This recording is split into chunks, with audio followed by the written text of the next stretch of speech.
देवाय हविकाभिदेव पिताया पूजाया साद्गुणया दक्षिणां समर्पयामि राजकीय मुद्रां समर्पयामि श्रीबालकृष्णाय नमः।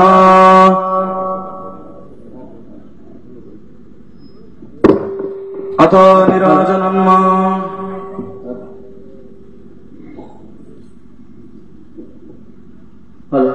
सभी लोग अपने यथास्थान पर। ओम चंद्रमा मनसो जातश्चक्षु सूर्यो अजायत श्रोत्रादवायुष्य प्राणस्य मुखादग्निरजायत शाज्यां चवर्ति संयुक्तं वह्नां योजितं मया दीपं गृहाणदीपेश त्रैलोक्यतिमिरापः आरतिक्य समर्पयामि श्रीबालकृष्णाय नमः। आरतिक्यं जले शीतलीकरणम् हस्तप्रक्षालनम् पुष्पै देवाभिवन्दनम्। ओम आपदामपहर्तारं दातारं सर्वसम्पदां लोकाभिरामं श्रीरामं भूयो भूयो नमाम्यहम्। भर्जनं भवतीजानां मर्जनं सुखसम्पदां तर्जनं यमदूतानां राम रामेति गर्जनम् निराजनं समर्पयामि। इधर कमाई थोड़ा तेज करो भैया।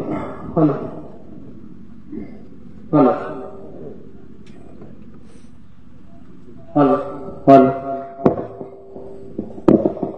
कैसे बनाते हो? रोज बिगड़े रहता है।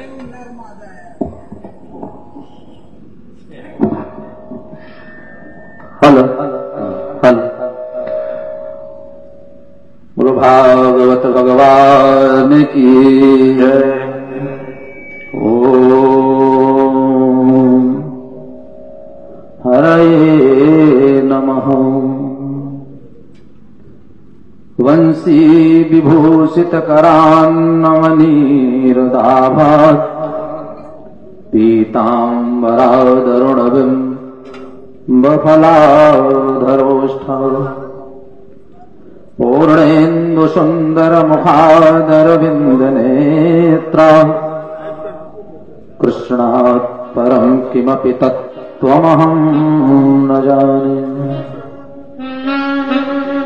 सच्चिदानन्दरूपाय विश्वोत्पत्त्यादिहेतवे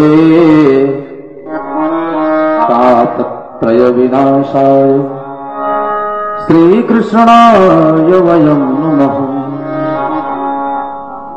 श्रीकृष्णाय वयं नमः। अतुलितबलधामं हेमशैलावदेहम् धनुजवनकृशानं ज्ञानिनामग्रगण्यम् सकलगुणनिधानं वानराणामधीशम् रघुपतिप्रियभक्तं वातजातं सानन्दमानन्दवने वसन्तम् आनन्दकन्दं हतपातवृन्दम् वाराणसीनाथमनाथनाथं श्रीविश्वनाथं शरणं प्रपद्ये। श्रीविश्वनाथं शरणं प्रपद्ये।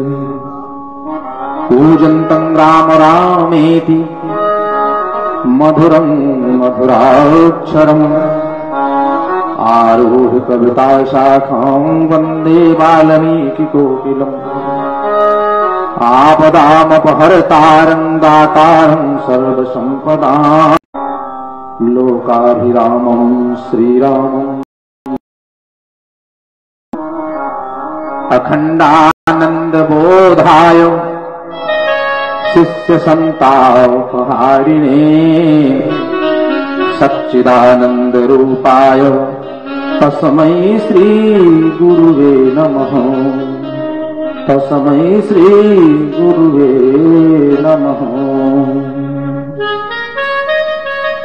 तो वही मोदन मुक्ति के मंदिरों में, वही मोदन मुक्ति के मंदिरों में जो प्रसाद भरा ब्रज धामों में है। शशि में न समुद्र सुधार सुम न ललाम लताय अभिरामों में है। न ललाम लताय अभिरामों में है। उतनी छवि राशि अनंत कहाँ जितनी छवि सुंदर श्यामों में है। जितनी छवि सुंदर श्यामों में है उतना सुख और कहीं भी नहीं। जितना सुख कृष्ण के नामों में है, जितना सुख रामों के नामों में है। जय जय श्री राधा रमण, जय जय नवल किशोर, जय गोपी चित चोर प्रभु, जय जय माखन चोर। ब्रज पवन गोपी सुमन, श्री राधा मकरंद, ब्रजवासी तरवर सकल, मधुकर श्री नंदनंद।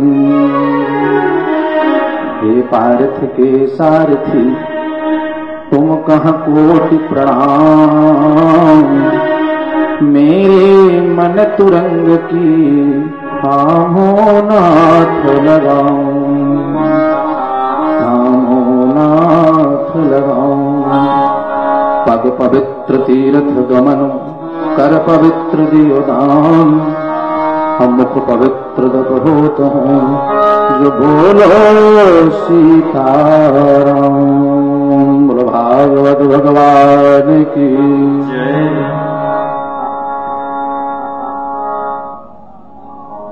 कथा में प्रवेश करने से पहले मन, वाणी और जिह्वा को पवित्र करने के लिए 2 बार भगवान के नाम का आसन करेंगे, कीर्तन करेंगे, भजन करेंगे। तत्पश्चात जिस प्रकार से भागवत भगवान की कृपा, भगवान अपनी कथा गवाएंगे, कहलाएंगे, ठाकुर जी की कथा प्रारंभ होगी। सब लोग भगवान नाम संकीर्तन करेंगे। दशरथ के राज दुलारे, हमारे सुधि भूलो न प्यारे। दशरथ के राज दुलारे, हमारी सुधि भूलो न प्यारे। कौशल्या प्राण आधारे, हमारे सुधि भूलो न प्यारे। कौशल्या प्राण बोलो न प्यारे। जसोदा के 5 सितारे, हमारे सुधि भूलो न प्यारे। यशोमत के 8 सितारे, हमारे सुधि भूलो न प्यारे।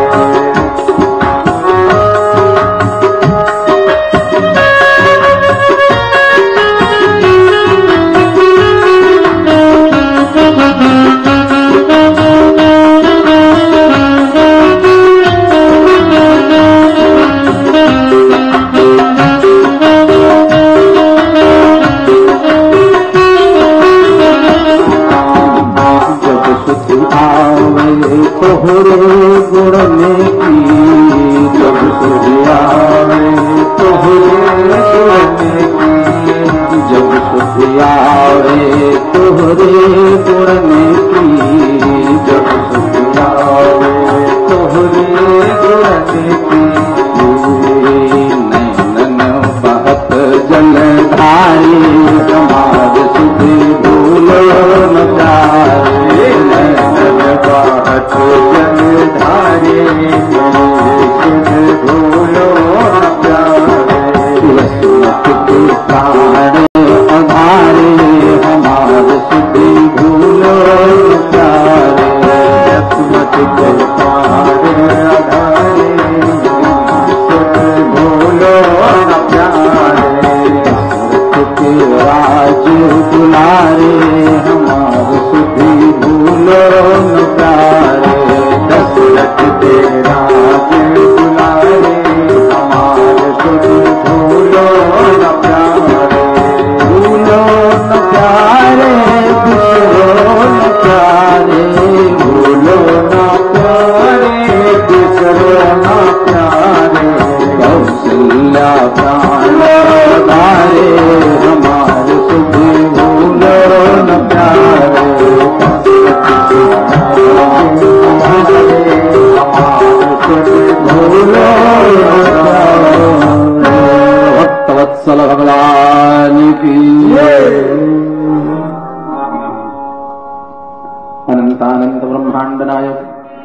योगेश्वर परमेश्वर वृंदावनेश्वर नंदनंदन यशोदानंदन श्री बालकृष्ण जी एवं आद्याशक्ति पराशक्ति वैजंती माला योगेश्वरी परमेश्वरी वृंदावनेश्वरी वृषभानंदिनी श्री राधा जी मारुतनंदन हनुमान जी महाराज के परम कृपा से आज श्रीमद् भागवत सप्ताह ज्ञान यज्ञ का अनवरत सतत अग्रसित होता हुआ चतुर्थ दिवस।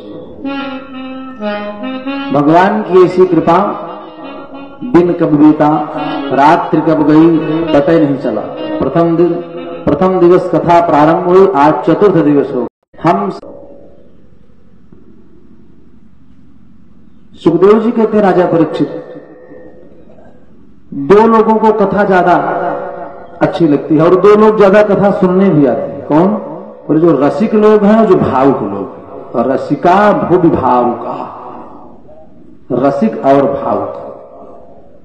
कथा श्रोता तो सभी आते हैं, कोई आधे घंटे पहले, कोई 1 घंटे पहले। जो रसिक लोग हैं, भावुक हैं, वो समय से पहले आकर के बैठ जाते हैं। एक कथा शुरू होगी, एक को प्रसंग छूटने लगा। कथा के इस परम पवित्र पावनमय समय में हम सभी भक्तगण श्री कृष्ण रूपी यमुना में डुबकी लगाने के लिए संवेद रूप से एकीभूत हैं। सभी भक्तों की मन स्थिति जुगल सरकार राधा कृष्ण के चरणारविंद की ओर है। कल की कथा जहां पर विराम हुई थी, ठीक उसी की आगे की कथा। हम सभी कल 7वें स्कंध में प्रहलाद चरित्र का श्रवण कर रहे थे। आज 8वें स्कंध में प्रवेश करेंगे। 9वें स्कंध को स्पर्श करते हुए आज भगवान के जन्म की कथा तक पहुंचना है, जैसे ठाकुर जी की कृपा होगी। सुखदेव जी कहते हैं राजा परीक्षित, ओदम मुखम दक्षिण कूलयास्ते। गंगा जी के दक्षिणी तट पर महाराज परीक्षित उत्तर दिशा की ओर मुख करके बैठे हैं। सभी संत समाज बैठा है। सुखदेव जी कथा श्रवण करा रहे हैं। राजा परीक्षित ने प्रश्न किया, गुरुदेव उस परम पवित्र पावन कथा को श्रवण कराओ कि किस प्रकार से अहंकार, बल के अहंकार में चूर गजेंद्र का उद्धार किया भगवान ने। सुखदेव जी कहते हैं, राजन आसीत गिरवजो राजो त्रिकूटो इस विस्तृता।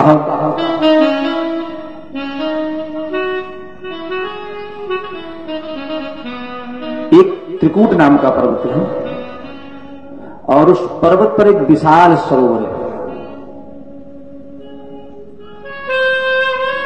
गजेंद्र अपने परिवार के साथ उस त्रिकूट पर्वत पर निवास करता है।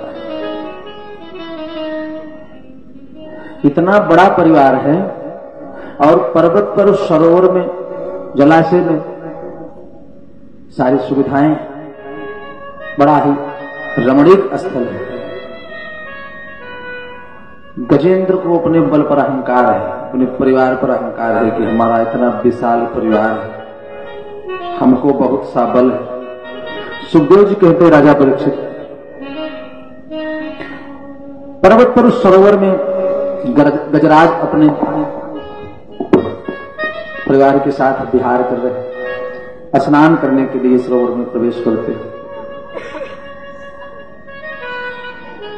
और स्नान करते करते हास विलास कर रहे हैं।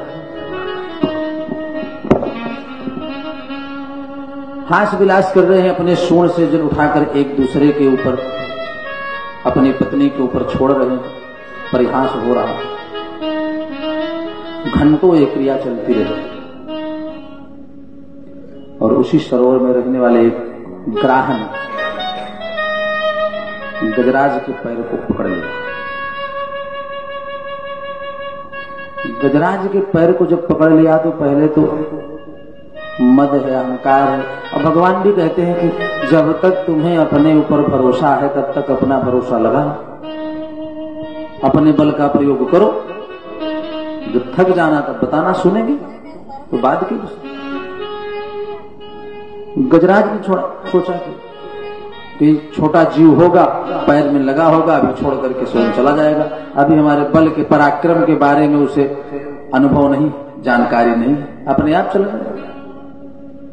कुछ देर जब ग्राह पकड़ करके पैर को रखा तो गजेंद्र ने सोचा कि हो न हो कोई बलशाली जीव है, पैर से छुड़ाना चाहा, झटकना चाहा, लेकिन जो ही पैर खींच करके अपनी तरफ ग्राह को अलग करना चाहा, पकड़ और मजबूती से बनती गई। पकड़ जब मजबूत होने लगी तब गजेंद्र ने सोचा कि ये तो हम पर भारी पड़ रहा है। अपनी पत्नियों को कहा, बच्चों को कहा, सुनो थोड़ा जोर लगाओ। पहले तो अपने पूरे बल को लगाया खींचने में, लेकिन जब ग्राह हठात अपनी तरफ खींचने लगा तो अपने बच्चों को, पत्नियों को कहा, सूंड में सूंड मिलाकर के सब खींचने लगे। सूंड में सूंड मिलाकर के खींचने लगे। अब एक ग्राह संपूर्ण परिवार पर भारी पड़ रहा है। पहले अपनी तरफ गजेंद्र खींचे, फिर ग्राह अपनी तरफ। 1 घंटे, 2 घंटे, 1 दिन, 2 दिन, 4 दिन, 10 दिन बीता, 15 दिन बीता, ये क्रिया चलती रही। 1 माह बीत गया। का न भुक्तम क्षीयते कर्म जन्म कोटि शतैरपि अवश्यमेव भोक्तव्यम कृतम कर्म शुभाशुभम। जो कार्य, कर्म, सत्कर्म, दुष्कर्म, पाप कर्म, दुराचार, अनाचार आपने किया है, उसमें कोई साथ नहीं दे सकता। परिवार वालों ने कहा, अब पैर आपका पकड़ा है पिताजी, तो हम कितनी देर आपकी सहायता करें। पहले बच्चे छोड़ करके गए, एक एक करके छोड़ते गए, फिर एक एक करके पत्नियां छोड़ती चली गई। कहा जब आपका पैर पकड़ा है, अब आपकी जात हम भी अपने प्राण को संकट में डालें। गजराज ने कहा, कहां जा रहे हो आप लोग छोड़कर? पत्नियों ने कहा, देखिए अब आपका पैर न छूटे तो आपके लिए हम अपने प्राणों की आहुति थोड़ा देंगे। अभी 1 महीने से तो आपको छुड़ा रहे, नहीं छूट रहा तो क्या करें?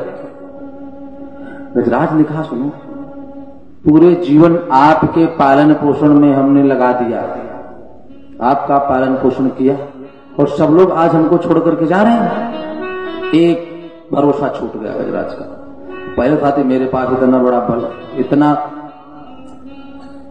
शरीर में इतनी ताकत है, फिर इतना बड़ा हमारा परिवार है, हमारा क्या कोई बिगाड़ सकता है। अब परिवार का भरोसा छूट गया। पत्नियां छोड़ करके चली गई, बच्चे छोड़ करके चले गए। तो अपने ऊपर तो अभी अहंकार था, बल का भी भरोसा था, कोई बात नहीं, हम अकेले लड़ेंगे। अब जब इतने लोग खींच रहे थे, नहीं छूट रहा था, तो अकेले पड़ गए। ग्राह धीरे धीरे भीतर जल में ले जाने लगा। भीतर जल में ले जाने लगा तो अब गजेंद्र को कुछ सूझा नहीं, बल भी अपना हीन हो गया। जब बलहीन हो गया तो सुखदेव जी कहते हैं, राजा परीक्षित, गजेंद्र ने किसी देवता को भी बुलाया नहीं, नाम लेकर के किसी को बुलाया नहीं। अब सारे देवता सोच रहे हैं कि अब हम बचाने ही क्यों जाएं, जब हमारा स्मरण ही नहीं कर रहा है तो हम क्यों बचाने जाए। जाने दे, तैयार तो हम बैठे, अगर कह दे अगर हमारा नाम नहीं लेना चाहता है, भोले बाबा सोचे हमारा नाम नहीं लेना चाहता है, तो कम से कम संकेत में कह दे कि जो बैल पर आरूढ़ होकर के भगवान चलते हुए आगे बचा ले तो हम चले जाएं। अब ये भी तो नहीं कह रहा है। जगत जननी पराम्बा भगवती हमको भी नहीं बुला रहा, अगर ये कह देता कि शेर पर सवार होने वाली मैया आगे बचा लें तो हम चले जाएं। लेकिन जब हमको बुला नहीं रहा तो जबरदस्ती क्यों सहायता करने जाए। गजेंद्र ने किसी देवता का स्मरण ही नहीं किया, नाम नहीं लिया। अब उसकी भी स्तुति देखिए आप। सुखदेव जी कहते हैं, राजन, इस पूरे अध्याय को गजेंद्र मोक्ष के नाम से जाना जाता है। हर एक श्लोक में गजराज ने भगवान को तो बुलाया, लेकिन कहा कि जो किसी का नाम न हो वो हमारी आकर के रक्षा करे। ध्यान दीजिए। ओम नमो भगवते तस्मै एतच्चिदात्मकम् पुरुषाय आदिबीजाय परेशायाभिधीमहि। वो भगवान आकर के हमारी रक्षा करे जिससे संपूर्ण संसार में जगत का बीज जो है जागृत है संसार का, जिन्होंने इसको बनाया है, जिनकी इच्छा मात्र से संसार प्रकट हुआ है, वो परमात्मा आकर के हमारी रक्षा करे। नाम फिर भी किसी का नहीं लिया। कहा नमो नमस्ते खिल कारणाय निष्कारणायाद्भुत कारणाय सर्वागमाम्नाय महार्णवाय नमः पवर्गाय परायणाय। मैं उसको प्रणाम करता हूं। नमो नमस्ते अखिल कारणाय, जो अखिल संसार का संपूर्ण जगत का कारण है। निष्कारण अद्भुत कारणाय, और कारण न होते हुए भी, इस संसार से परे होते हुए भी जिन्होंने इसका निर्माण किया है, मैं उसको प्रणाम करता हूं। वो आकर के हमारी रक्षा करे। और कहा नमः शांताय घोराय मूढ़ाय गुणधर्मिणे। नमः शांताय घोराय मूढ़ाय गुणधर्मिणे और निर्विशेषाय साम्याय नमो ज्ञान घनाय च। मैं नमन वाले प्रणाम करता हूं शांताय, जो एकदम शांत है, त्रिगुणातीत है। घोराय, मूढ़ाय, जो देखने में बिल्कुल मूढ़ है, और जिसकी ऐसी कृपा है कि जिसकी कृपा से बिनु पग चलई सुनहि बिनु कान, कर बिनु कर्म करहि बिनु बहुरान, आनंद रहित सकल रस भोगी बिनु वाणी वक्तावड़ जोगी। जिसकी कृपा से वाणी न रहते हुए भी जो वक्ता कर देते हैं जीव को, जिनकी ऐसी कृपा है। नमः शांताय घोराय मूढ़ाय गुणधर्मिने और निर्विशेषाय, जो विशेष है, निर्विकार होते हुए भी जो विशेष है। साम्याय नमो ज्ञान घनाय च। मैं उस ज्ञान के घन को, ज्ञान के सागर को प्रणाम करता हूं, वो आकर के हमको बचाए। कहा क्षेत्रज्ञाय नमस्तुभ्यम सर्वाधिष्ठाय साक्षिणे पुरुषाय आत्ममूलाय मूल प्रकृतये नमः। मैं नमन करता हूं उस देवता को, उस परब्रह्म परमात्मा को, पुरुषाय आत्ममूलाय, जो आत्मा का मूल है, और मूल प्रकृतये नमः, इस प्रकृति का मूल है, मैं उसको प्रणाम करता हूं। भगवान ने सोचा कि ये जो किसी का नाम नहीं है वही हमारा नाम है, इसलिए हमको बचाने जाना चाहिए। स्तुति करते करते गजेंद्र का संपूर्ण शरीर जल में चला गया, बचा क्या, केवल गला। ग्राह ने पूरे शरीर को जल में खींच लिया, और जो ही जल में खींचते जा रहा है स्तुति और तेज हो रही है। भगवान जल्दी आओ, नहीं तो हमारा प्राण तो अब गया। भगवान ने कहा कि चलिए, जो किसी का नाम नहीं हो हमारा है। कहा गरुड़ जल्दी चलो, शीघ्रता से गजेंद्र की रक्षा करनी है, तुरंत उसको ग्राह से बचाना है, जल्दी तैयार हो चलो। अब गरुड़ के मन में अहंकार आ गया कि बिना हमारे तो भगवान चल ही नहीं सकते, हम जितनी तेज चलेंगे उतने तेज जल्दी भगवान पहुंचेंगे। तो भगवान ने कहा कि गजेंद्र को बाद में बचाएंगे, पहले इनके अहंकार को ठीक कर दें, क्योंकि हमारे साथ रहता है, जो हमारे सानिध्य में रहता है, जिस पर हम कृपा करते हैं, हमारे शरण जिसको प्राप्त हो जाती है, अहंकार उसमें नहीं रहता। पहले इनके अहंकार को दूर करना। गरुड़ जी ने कहा कि प्रभु आप विराजमान हो जी, मैं मन के वेग से उड़ूंगा और सरोवर के पास पहुंच जाऊंगा। भगवान ने अपनी कनिष्ठिका अंगुली गरुड़ के ऊपर रख दिया, कहा उड़ो। गरुड़ जी हंसने लगे, अरे प्रभु क्यों आप परिहास कर रहे हैं। भगवान ने कहा नहीं, उड़ो उड़ो, चलो लेके चलो। अब उसी स्थान पर गरुड़ जी अपने पंख को फड़फड़ा रहे हैं। फड़फड़ाते हुए गरुड़ ने कहा कि प्रभु सच बात बताऊं तो ये है कि मैं आपको लेकर के नहीं उड़ता था, आप हमको लेकर के उड़ते हैं, आप हमको लेकर के चलते हैं, हम आपको कहां लेकर के चल पाएंगे। लेकिन मन में अहंकार आ गया। और एक बात बताओ, गरुड़ जी कोई साधारण पक्षी नहीं है,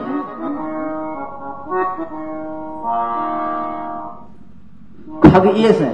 खगेश माने खग माने पक्षी, इस माने स्वामी। जो पक्षी हैं जितने सबके स्वामी हैं, सबके राजा हैं, सब पक्षियों में श्रेष्ठ हैं। गरुड़ को खगेश कहा जाता है। भगवान की कृपा प्राप्त है। तथा कागभुषुंडी और गरुड़ संवाद में भगवान का खूब सत्संग सुना है गरुड़ जी ने। इतना सत्संग सुनने के बाद यदि अहंकार आ जाता है तो आप सोचिए कि हमारी सबकी क्या विशेषता है। हम सब में आ जाए तो स्वाभाविक सी बात है, भगवान के साथ जो रह रहे और इनसे भी ज्यादा पतित जैसे कौवा है, कागभुषुंडी जी, शरीर तो कौवे की है लेकिन भक्ति इतनी प्रबल है कि कल्प कल्पांतर से भगवान की कथा ही श्रवण कर रहे हैं। भले शरीर कौवे की है लेकिन भगवान की कथा में अनुराग है। गरुड़ जी ने एक बार प्रश्न किया कागभुषुंडी जी से कि एक बात ये बताओ कागभुषुंडी जी, आप तो प्रबुद्ध श्रोता हैं और श्रेष्ठ वक्ता भी हैं, भगवान के चरणों में बहुत अनुराग है आपका, लेकिन आप कब से कथा सुन रहे हैं, कब से कथा कर रहे हैं?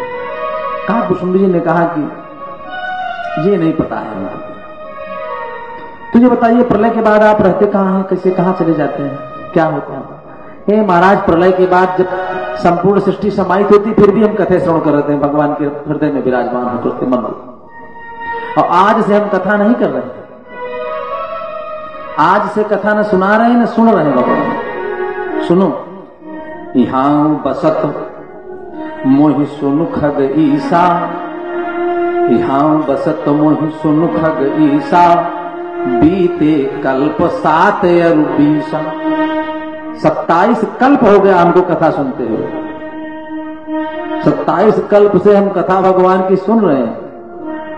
ऐसे श्रोता से, ऐसे भगवान के कृपा पात्र से गरुड़ जी का सत्संग हुआ है, फिर भी अहंकार आ गया, हम भगवान को लेकर के उड़ते।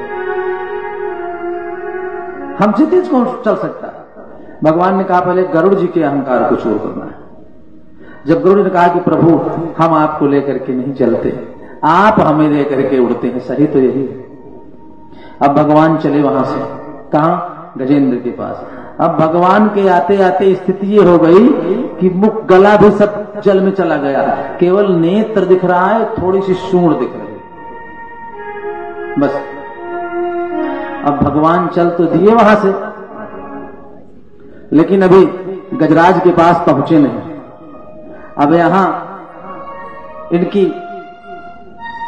आकांक्षा, विह्वलता बढ़ती जा रही है। भगवान कहते हैं जब सारा सहारा छूट जाए, केवल एकमात्र हमारा विश्वास बचे।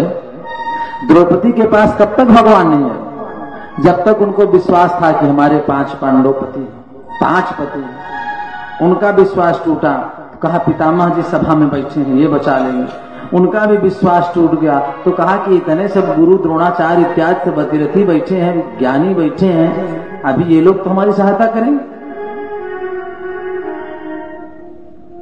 जब उनका भी विश्वास, उनका भी सहारा छूट गया, उनकी भी आस टूट गई, तब एक हाथ से अपने वस्त्र को पकड़कर एक हाथ उठाया भगवान के, कहा प्रभु आप जल्दी आइए। भगवान ने कहा भी एक हाथ पर विश्वास बचा, इसका मतलब इस पर विश्वास ही कि एक हाथ हमारा है, रक्षा कर लेगा। तब तक भगवान ने जब दोनों हाथ उठा दिया, दोनों हाथ उठा दिया, तब परमात्मा वहीं पर प्रकट हो गए और रक्षा की। उसी प्रकार से जब एकदम गजेंद्र का भरोसा छूटता गया और आतुरता बढ़ती गई कि भगवान कब आएंगे, आकर के हमको बचा ले, नहीं तो प्राण हमारा संकट में चला जाएगा। भगवान यहां से चले और गजेंद्र जी की आतुरता बढ़ी तो सब कुछ छोड़ करके भगवान को बुलाने लगे और ये कहकर नहीं भगवान चले आओ हमको बचा लो। कहा कि प्रभु आप यदि नहीं आते हैं बचाने तो हमारा तो कुछ नहीं बिगड़ेगा, लेकिन नुकसान आपका हो जाएगा। भगवान सोचे हम रक्षा करने भी नहीं जाएंगे तो हमारा क्या नुकसान हो जाएगा? गजेंद्र ने कहा नुकसान आपका है, आप हमको बचाने नहीं आएंगे तो सबसे ज्यादा नुकसान आपका होगा। क्या? मुझसे अधम अधीर उबारे न जाएंगे, उबारे न जाएंगे। मुझसे अधम अधीर उबारे न जाएंगे, उबारे न जाएंगे। तो आप दीन बंधु पुकारे न जाएंगे, पुकारे न जाएंगे। तो आप दीन बंधु पुकारे न जाएंगे, पुकारे न जाएंगे। यदि हम अधम हैं, गजेंद्र ने कहा प्रभु यदि अधम है, पापी, तो आपका एक नाम है अधम उदाहरण। पहले तो नाम कट हो जाएगा। अगर हमारा उद्धार आप नहीं करेंगे, आपका नाम रखना बेकार हो जाएगा, तो नुकसान आपका होगा। और यही नहीं, हमारी रक्षा आप नहीं करेंगे, हम उबारेंगे नहीं, तो एक नाम आपका है दीन बंधु, वो भी आपका खत्म हो जाएगा। क्योंकि हमसे इस समय हमारा जैसे हमसे जैसा दीन कौन मिलेगा आपको? कोई सहारा नहीं है हमारा, हम निसहाय हैं। तो आपके दो नाम तो कट हो जाएंगे, तो नुकसान आपका होगा प्रभु। तो आप दीन बंधु पुकारे न जाएंगे। आपको कोई दीन बंधु नहीं कहेगा, दया के सागर कोई नहीं कहेगा, नुकसान आपका होगा। और यही नहीं, वो भक्त आपसे रूठ जाएंगे, उनका विश्वास आपसे टूटेगा, जिन्होंने अपना संपूर्ण जीवन आपको समर्पित कर दिया है, अपने आप को बेच दिया है, आपके पास सब कुछ अपना आपको दे दिया है, निछावर कर दिया है। वो भक्त तो आपसे रूठ जाएंगे। जो बिक चुके हैं और खरीदा है आपने, जो बिक चुके हैं और खरीदा है आपने, फिर वे गुलाम आपके द्वारे न जाएंगे, द्वारे न जाएंगे। मुझसे अधम अधीर उबारे न जाएंगे, उबारे न जाएंगे। तो आप दीन बंधु पुकारे न जाएंगे, पुकारे न जाएंगे। भगवान ने कहा देखिए, न तो भक्त ने हमारा नाम लिया, न बुलाया, और ऐसे शब्दों में हमको बांध दिया है कि हमको शीघ्रता से जाना पड़ेगा। और कह रहा है कि आप प्रतिष्ठा भी लगी हुई दांव। भगवान पहुंचे, और ज्यों ही सरोवर के पास पहुंचे, सेवा में समर्पित करने के लिए, और कुछ तो गजेंद्र के पास था, स्वागत कैसे करे, थोड़ी सी सूंड दिख रही थी और एक नेत्र। तो सरोवर में जो कमल खिले थे, सूंड से वही तोड़ करके ऐसे फेंका कि प्रभु और तो कुछ नहीं है, ये कमल का पुष्प आपके चरणों में मैं अपनी भावना से समर्पित कर रहा हूं, और हमारे पास अब कुछ है नहीं। हमें पता था कि आप हमको बचाने जरूर आएंगे, भरोसा हमारा छूट रहा था, लेकिन मन में एक कोने विश्वास जब तक आप हमको बचाने आए। और सुनो गोविंद, आपका दिया हुआ शरीर हमारे पास तो कुछ है नहीं, सब आप ही का है। शरीर भी जब आपके मन आपका है तो हमारे पास क्या? पहले जो पत्राकार पुस्तक होती थी भागवत की, उसमें एकादश स्कंध में 42वें अध्याय में एक श्लोक था। अब इन पुस्तकों में कुछ श्लोक कट गए, तो उसमें उस श्लोक का अर्थ था कि गोविंद, हम आपको कुछ देना चाहें तो दे इसलिए नहीं सकते कि सब आपने हमको दिया। उस श्लोक का अर्थ, रत्नाकरस्तव गृहे गृहिणी च पदमा किं देयमस्तु भवतां जगदीश्वराय। हे जगत के ईश्वर जगदीश्वर, किं देयमस्तु भवतां, मैं क्या देने में समर्थ हूं आपको? क्यों? यदि मैं सोचूं कि भगवान मैं आपको सोना दे दूं, चांदी दे दूं, रत्न दे दूं, तो रत्नाकरस्तौ गृहे गृहिणी च पद्मा, आपकी पत्नी जो लक्ष्मी है पद्मा, वो सारे रत्नों की स्वामिनी है। रत्नाकरस्तौ गृहे गृहिणी च पद्मा, रत्नों का जो धन का स्वामित्व करती हैं, जिनके पास धन संग्रहित होता है, जिनकी कृपा से धन मिलता है, वो आपकी भार्या है, पत्नी है। तो हम क्या दे सकते हैं आपको? किं देयमस्तु भवताम जगदीश्वराय, हे जगत के ईश्वर जगदीश्वर, किं देयमस्तु, मैं आपको दे ही क्या सकता हूं, मेरे पास कुछ है ही नहीं। बहुत मूल्यवान वस्तु जो है वो उसकी स्वामिनी जो है आपकी भार्या है, पत्नी है, तो हम आपको क्या दे सकते हैं? लेकिन हाँ, भक्त ने कहा कि एक वस्तु जो आपके पास नहीं है वो मैं आपको दे सकता हूं। भगवान सोचे कि हमारे पास क्या नहीं, एक तरफ तो कह रहा है भक्त की सबके स्वामी आप हैं, हम आपको कुछ दे नहीं सकते। भक्त ने कहा देखो, आपने कहा है प्रभु कि हमारा मन जो है मेरे पास नहीं रहेगा, रहता कहां है? भक्तों के पास।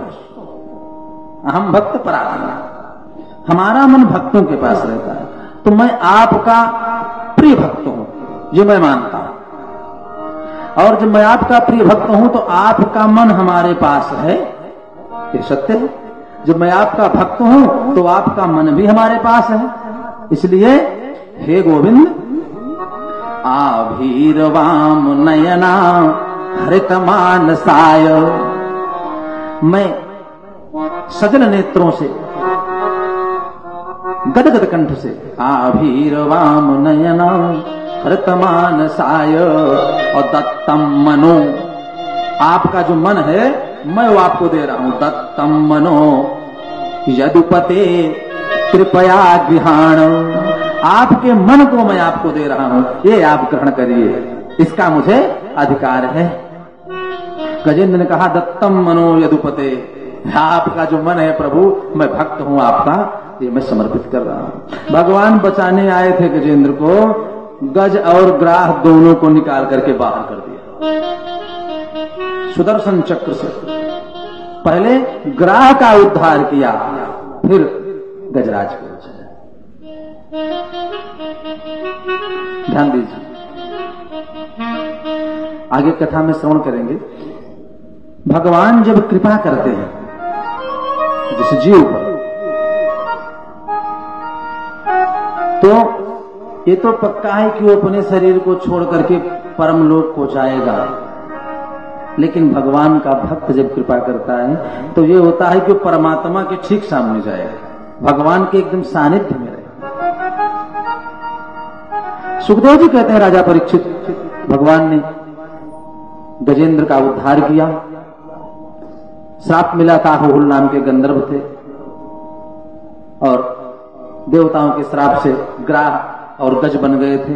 भगवान ने उनका उद्धार किया और उद्धार करके उन्हें अपने लोक की प्राप्ति कराई। बोलो भक्तवत्सल भगवान की। सुखदेव जी कहते हैं राजन, अब मैं उस परम पवित्र पावन कथा को श्रवण कराता हूं, जिसके श्रवण मात्र से जन्म जन्मांतर के पाप समूल नष्ट हो जाते हैं। किस प्रकार से देवता और दानव, राक्षस और देवताओं में संधि हुई, और संधि के होने से समुद्र मंथन हुआ, समुद्र मंथन से अमृत निकला, कैसे देवताओं में और दैत्यों में विभाजित हुआ, ये कथा मैं श्रवण करा रहा हूं। ध्यान से श्रवण करें। सुखदेव जी ने कहा राजन, एक बार की बात है, देवराज इंद्र अपने वाहन ऐरावत हाथी पर आरूढ़ होकर के जा रहे थे भगवान का दर्शन करने, परमात्मा का दर्शन करने के लिए जा रहे थे, और रास्ते में भेंट हो गई दुर्वासा ऋषि से। दुर्वासा ऋषि से भेंट हुई तो देवराज इंद्र हैं, देवताओं के राजा, वाहन पर आरूढ़ थे, वहीं से प्रणाम किया। और संजोग की बात तो यह है कि दुर्वासा ऋषि भगवान का दर्शन करके वैकुंठ से वापस आ रहे, जब वापस आ रहे थे तो भगवान ने आते समय माला अपनी माला उतार करके दुर्वासा ऋषि को दे दिया प्रसाद स्वरूप। अब दुर्वासा ऋषि उस माला को पहने हुए सुंदर मुस्कुराते हुए चले आ रहे थे। जब देवराज इंद्र से भेंट हुई और देवराज इंद्र ने प्रणाम किया दुर्वासा ऋषि को, तो दुर्वासा जी ने सोचा कि हम इस माला को क्या करेंगे।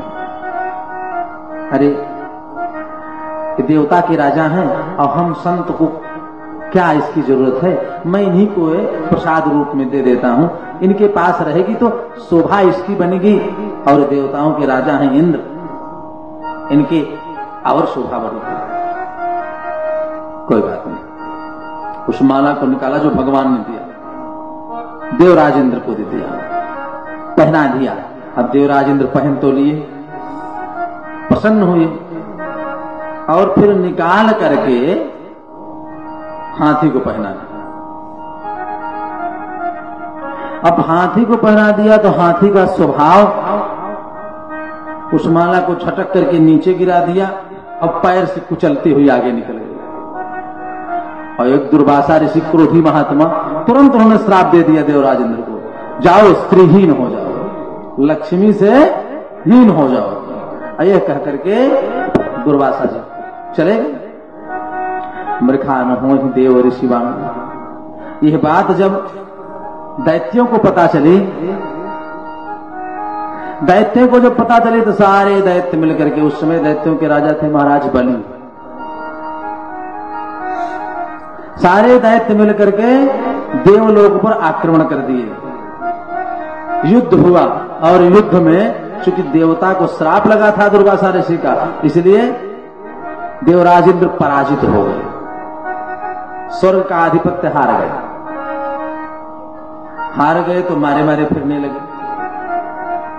देवराज बलि दैत्यों के राजा हैं, उनका साम्राज्य हो गया, इंद्रासन उनको मिल गया।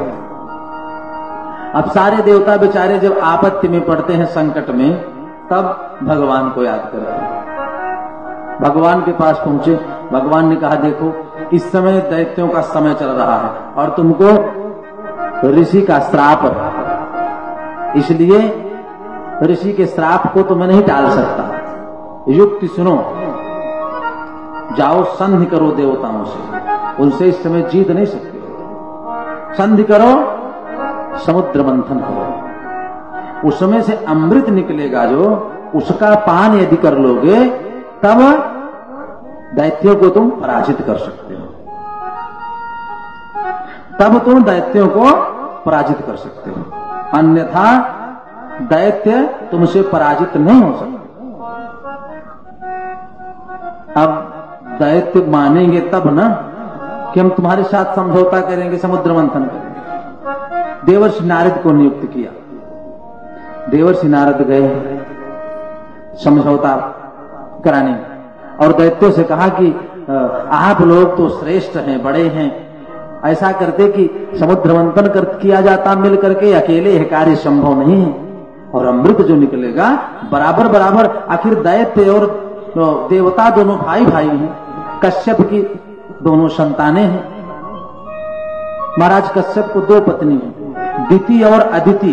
दिति से दैत्य, अदिति से देवता, तो पिता तो एक ही है, भले माता दो हैं। तो आप लोग भाई भाई हो, आपस में मिल करके रहोगे तो अमृत प्राप्त कर लोगे।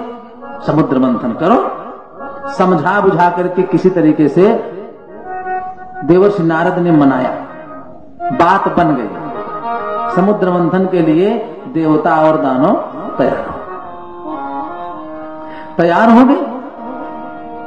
वासुकी नाग को रस्सी के लिए नियुक्त किया गया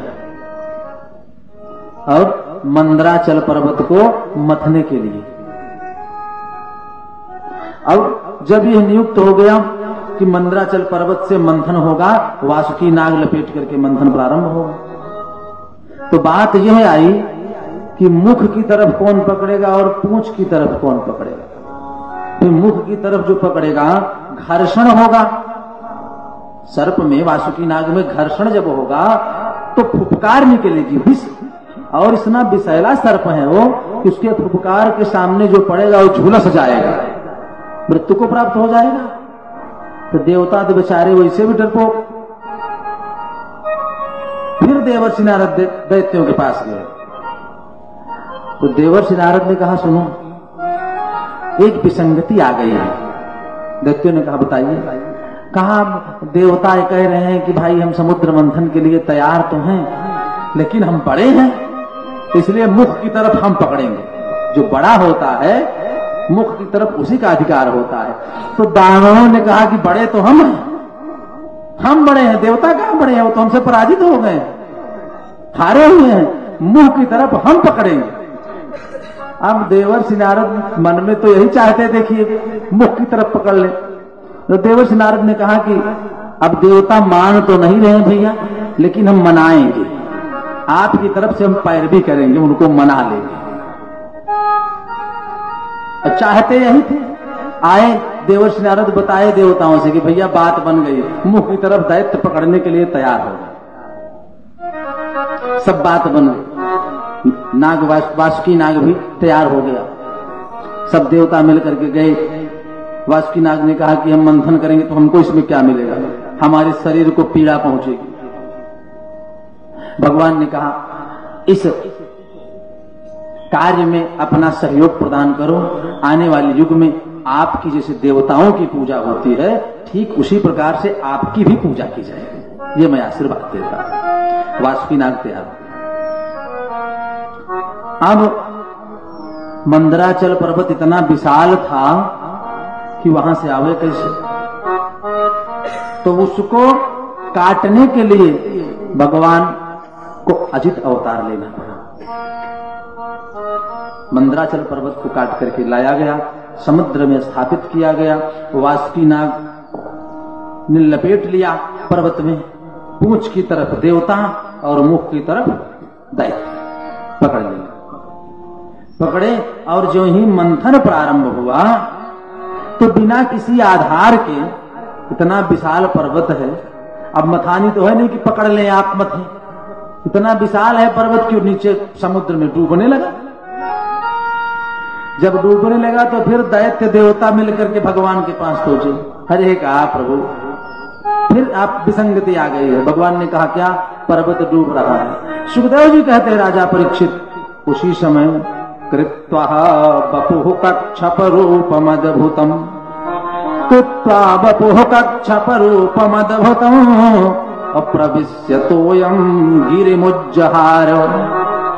भगवान कच्छप रूप, कछुए का रूप धारण करके मंदराचल पर्वत के नीचे समुद्र में प्रवेश कर गए। बोलो कच्छप अवतार भगवान की।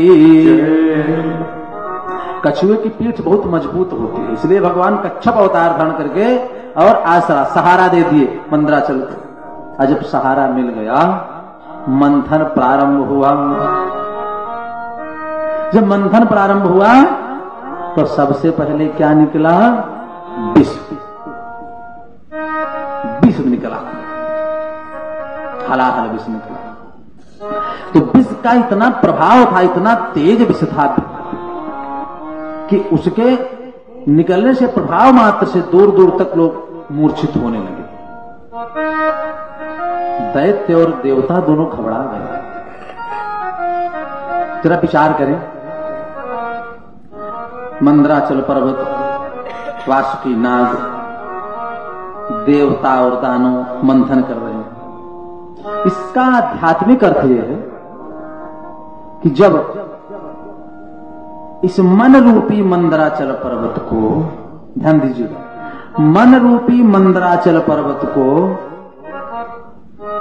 हम मथेंगे, कहां मंथन कहां करेंगे, संसार रूपी सागर में। ये संसार एक समुद्र है, संसार रूपी समुद्र में मन मंदराचल पर्वत को मथेंगे। वासुकी नाग क्या है, बोले भक्ति रूपी डोरी। भक्ति रूपी वासुकी नाग से इस मन रूपी मंदराचल पर्वत को मथेंगे संसार रूपी सागर में। और कच्छप अवतार क्या है, भगवान के चरणों का आश्रय देकर भगवान के चरणों का आश्रय देकर के मन रूपी मंदराचल पर्वत का मंथन करेंगे समुद्र में, संसार रूपी सागर में, तो पहले क्या निकलेगा? बोले दुर्गुण दूर होगा, विकार निकलेगा, विष रूपी दुर्गुण हमारे मन से दूर हो जाएगा, निकल जाएगा। इसका आध्यात्मिक अर्थ ये है। विष जब निकला तो विष निकला तो फिर देवता और दैत्य मिलकर के पहुंचे कहां? कैलाश, भगवान शंकर के पास। भगवान शंकर से निवेदन किया, प्रभु आप ही इस विष से हमको बचा सकते हैं। तो भगवान शंकर ने कहा चलो चलो। इतने में माता पार्वती ने कहा सुनो, जब किसी की रक्षा करनी हो तभी इनको लेके जाते हो तुम लोग, और किसी पुनीत कार्य में तो भगवान विष्णु के पास, ब्रह्मा जी के पास, तमाम देवी देवताओं के पास चले जाते हो, जब विष पीना है तब इनके पास आए हो। भगवान शंकर ने कहा देवी शांत रहो, जगत का कल्याण करना है। अरे हमारे विषपान करने से अगर देवता और दैत्य को लाभ हो रहा है तो कोई बात नहीं। भगवान शंकर जी आए, सुखदेव जी कहते हैं राजा परीक्षित उस हलाहल विष को ततः करतली कृत्वा व्यापिहाला हलम विषम, ततः करतली कृत्वा व्यापिहाला हलम विषम, अभक्षयन महादेव कृपया भूत भावन। हथेली पे रख करके भगवान शंकर पान कर गए। कैसे? भगवान का नाम लेकर के जय श्री राम। जब पान कर गए और गले से उतारना चाहा हृदय में, तो ध्यान आया कि हृदय में तो भगवान का निवास है, और जहां भगवान रहेंगे वहां विष जाएगा तो परमात्मा को तकलीफ होगी। फिर नीचे से खींचा, कहा मुख में, और फिर मुख में जब खींचना चाहा यार स्मरण हो गया, अरे मुख में तो भगवान का नाम है, हृदय में परमात्मा विराजमान है हमारे प्रभु, और मुख से मैं उनके नाम का स्मरण करता हूं, इसलिए न तो मुख में इस विष को रख सकता हूं न हृदय में रख सकता हूं। तो बीच में रोक दिया, कहां? गले में। और इतना विष का प्रभाव था कि भगवान शंकर जी का गला नीला पड़ गया। वहीं से भगवान का एक नाम बढ़ गया, क्या? नीलकंठ हो गया। बोलो नीलकंठ भगवान की जय। देखिए अपने इष्ट पर, अपने भगवान पर, प्रभु पर इतना भरोसा जरूर होना चाहिए कि परमात्मा ने हमको जन्म दिया है, बनाया है, संसार में भेजा है, तो हमसे ज्यादा ख्याल प्रभु को हमारा है। पूर्ण विश्वास होना चाहिए। भगवान शंकर कहते हैं कि मुख में तो प्रभु का नाम है, हृदय में भगवान है, हम उनको कैसे तकलीफ दे? और उन्हीं के बल पर, उन्हीं के भरोसे तो हम विष का पान कर रहे हैं, तो विष पीने की हिम्मत है किसी? भगवान ने कहा नहीं, प्रभु की कृपा है। और भगवान राम का शंकर का संबंध क्या है? सेवक स्वामी सखा सिय प्रिय के। सेवक भी हैं, स्वामी भी हैं और सखा भी हैं। इसलिए रामेश्वर का अर्थ होता है राम ईश्वर जस्य रामेश्वर। राम जिसके ईश्वर है वो रामेश्वर, अथवा रामस्य ईश्वर जह रामेश्वर, जिसके ईश्वर राम है वो रामेश्वर। तो भगवान राम से शंकर के तीन संबंध, सेवक, स्वामी, सखा, सियपी। और भक्ति की प्रथम सीढ़ी क्या? विश्वास। विश्वास यदि है तो परमात्मा की कृपा निश्चित प्राप्त होगी, इसमें दो राय नहीं। एक क्षेपक कथा में छोटी सी घटना वृंदावन की बताएं आपको। एक माता जी थी, मास्टर साहब चर्चा कर रहे थे, विराम कर थे दोपहर में। तो माता जी मथुरा से जाती थी वृंदावन, क्या? दही बेचने। दही बेचने जाती थी तो बीच में यमुना जी पड़ती थी, बीच में यमुना जी पड़ती है। तो यमुना जी गहरी बहुत है, गंगा जी का क्षेत्र जितना विशाल फैलाव है उतना यमुना जी की गहराई है, बहुत गहरी है यमुना।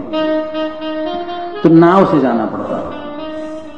सस्ती का समय था तो 2 आने नाव का उतराई है, 2 आने जाने के लिए 4 आना पैसा रोज उनका खर्च होगा।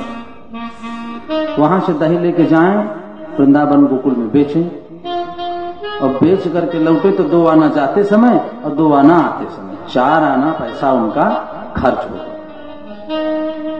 लेकिन कार्य ऐसा था, बेचने जाते थे, बेचने जाए रोज का नियम था उनका। और एक दिन वृंदावन में दही जल्दी उनकी बिक गई, जल्दी बिक गई, खाली हो गई। और ऐसे बाबू साहब की तरह एक सज्जन आयोजन कराए थे भागवत कथा, और पंडित जी कथा सुना रहे थे। तो माता जी ने सोचा कि भगवान की कृपा से यदि हमको आज जल्दी छुट्टी मिल गई है दही बेचने से, तो क्यों ना सत्संग में थोड़ी देर रह जाए, और इनकी कृपा से मिले तो इनका नाम ही सुन लें। नहीं मान लीजिए न बिकी होती तो अभी तक हम बेचते रहे। कथा श्रवण करने के लिए माता जी बैठ गए, कथा सुनने के लिए बैठ गए। और ध्यान से एक एक शब्द महाराज जी जो कह रहे थे माता जी सुन रही थी, एक एक शब्द ध्यान से। तो गुरु जी ने बताया कि भगवान का नाम लेने से भगवान के नाम का इतना प्रभाव है कि जीव भगवान का नाम स्मरण करे तो भवसागर से वो पार हो जाएगा, इस संसार सागर से वो पार हो जाएगा। और सब कथा तो माता जी सुन ही रही थी, लेकिन इस बात को गठिया लिया उन्होंने ना, भगवान का नाम लेने से। अब भाव का मतलब तो माता जी को नहीं पता, बहुत पढ़ी लिखी नहीं थी, लेकिन भक्ति प्रबल थी। लेकिन सागर याद, सागर माने समुद्र होता है। तो भगवान का नाम लेकर के जब लोग समुद्र से पार हो जाते हैं, यमुना जी छोटी दूर, हम बोले पार हो जाएंगे। अब हमारा 4 आना बच जाएगा, 2 आना जाने का, 2 आने का, फ्री में। गुरु जी बहुत अच्छी बात बताया, सब सुनी कथा। अब जब बता दिया गुरु जी ने कि भगवान का नाम लेने से भवसागर पार हो जाएंगे लोग, सीताराम राधे श्याम कहते रहो, तो भवसागर से सहज ही जीव पार हो जाता है। इस बात पर विशेष ध्यान दिया।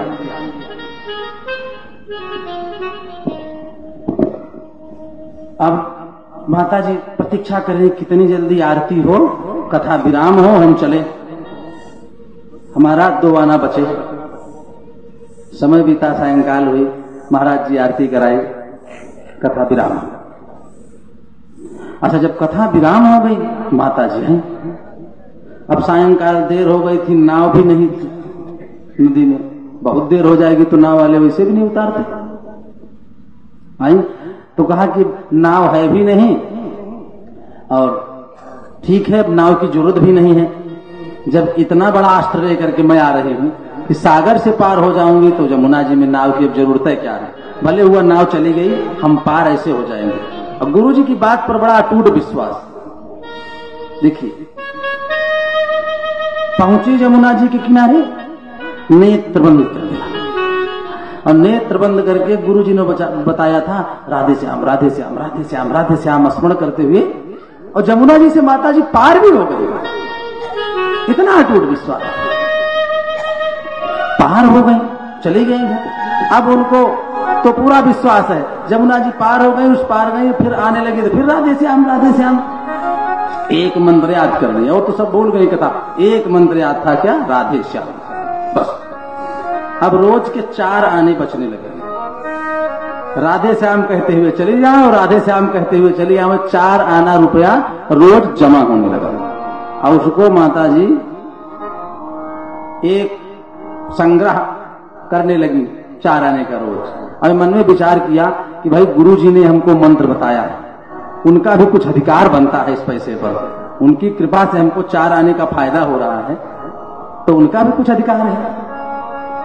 1 माह 2 माह 3 माह बीत गया, जब पैसा खूब ढेर इकट्ठा हो गया माता जी के पास, तो उन्होंने विचार किया कि गुरु जी को इसमें से कुछ दक्षिणा दे दिया जाए, कुछ दक्षिणा गुरु जी को दे दिया जाए, और महाराज जी हैं उनको बुला करके भोजन करा दिया जाए।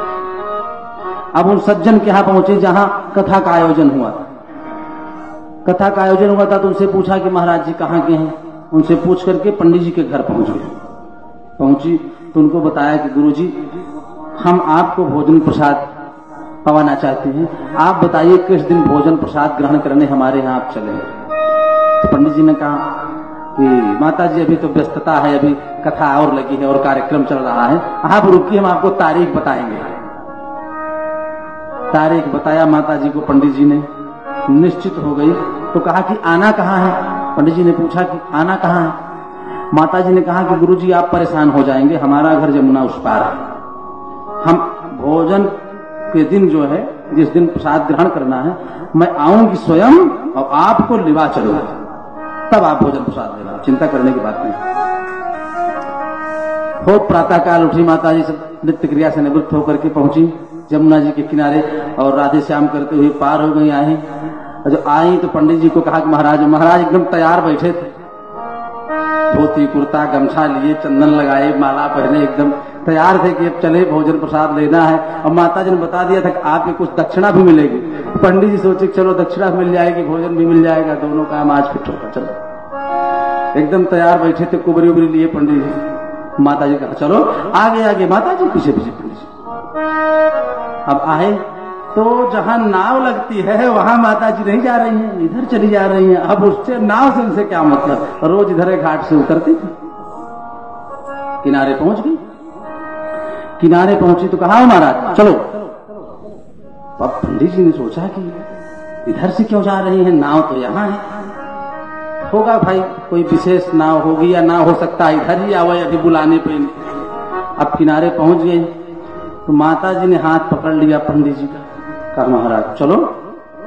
अपना नेत्र बंद कर लिया, राधे श्याम इशारा करें। पंडित जी अपनी तरफ खींचे, माता जी अपनी तरफ खींचे, पंडित जी अपनी तरफ, माता जी अपनी तरफ।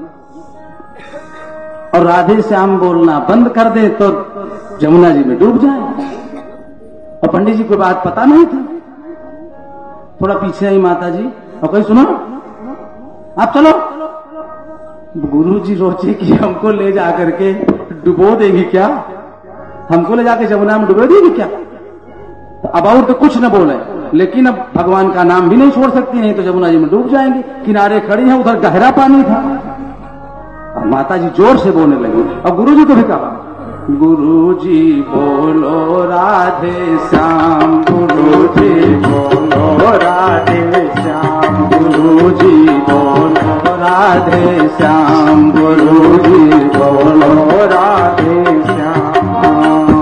जमुना क्या भव सागर में भी, यमुना क्या भव सागर में भी, यमुना क्या भव सागर में भी, यमुना क्या भव सागर में भी। इसी मंत्र से काम, गुरु जी बोलो राधे श्याम, गुरु जी बोलो राधे श्याम, गुरु जी बोलो राधे। गुरु जी बोलो राधे श्याम। और बेचारे जैसे पैर अपना जमुना जी में रखी माता जी, गुरु जी कहा जैसे पंडित जी पैर रखे जल अपनी तरफ, कहा कि माता जी कहाँ फंस गए हम आकर के। कहा हे मैया हमारी कुबरी ले लो, घड़ी ले लो, लेकिन हमको मत ले जाओ। हम यही से मान लिए कि हम आपको दक्षिणा आपकी मिल गई है, हम भोजन भी कर लिए हैं, हमको मत ले जाओ। हम माता जी अपनी तरफ खींचे, गुरु जी परेशान। और जोर से माता जी ने खींचा, कहा देखिए गुरु जी हम इतनी तैयारी किए हैं, इतने दिन से पैसा एकत्र किए हैं आपके लिए दक्षिणा देने के लिए, सब हमारा व्यर्थ हो जाएगा, आप चलिए हमारे साथ। अब गुरु जी और तो सब बोले, वही राधे श्याम ने बोले। हंस गए बेचारे गुरु जी, वो भी वृद्ध थे, हाथ इनका जोर से पकड़े तो उनको कुछ नहीं सूझा। गुरु जी को कुछ सूझा नहीं तो वो भी बेचारे आंख बंद करके, अब उनको तो कम भगवान को याद करें। सब छोड़ करके कहा उबारो राधा वर घन श्याम, गुरु जी बोलो राधे। उबारो राधा वर घन श्याम, गुरु जी बोलो राधे श्याम, गुरु जी बोलो राधे श्याम, गुरु जी बोलो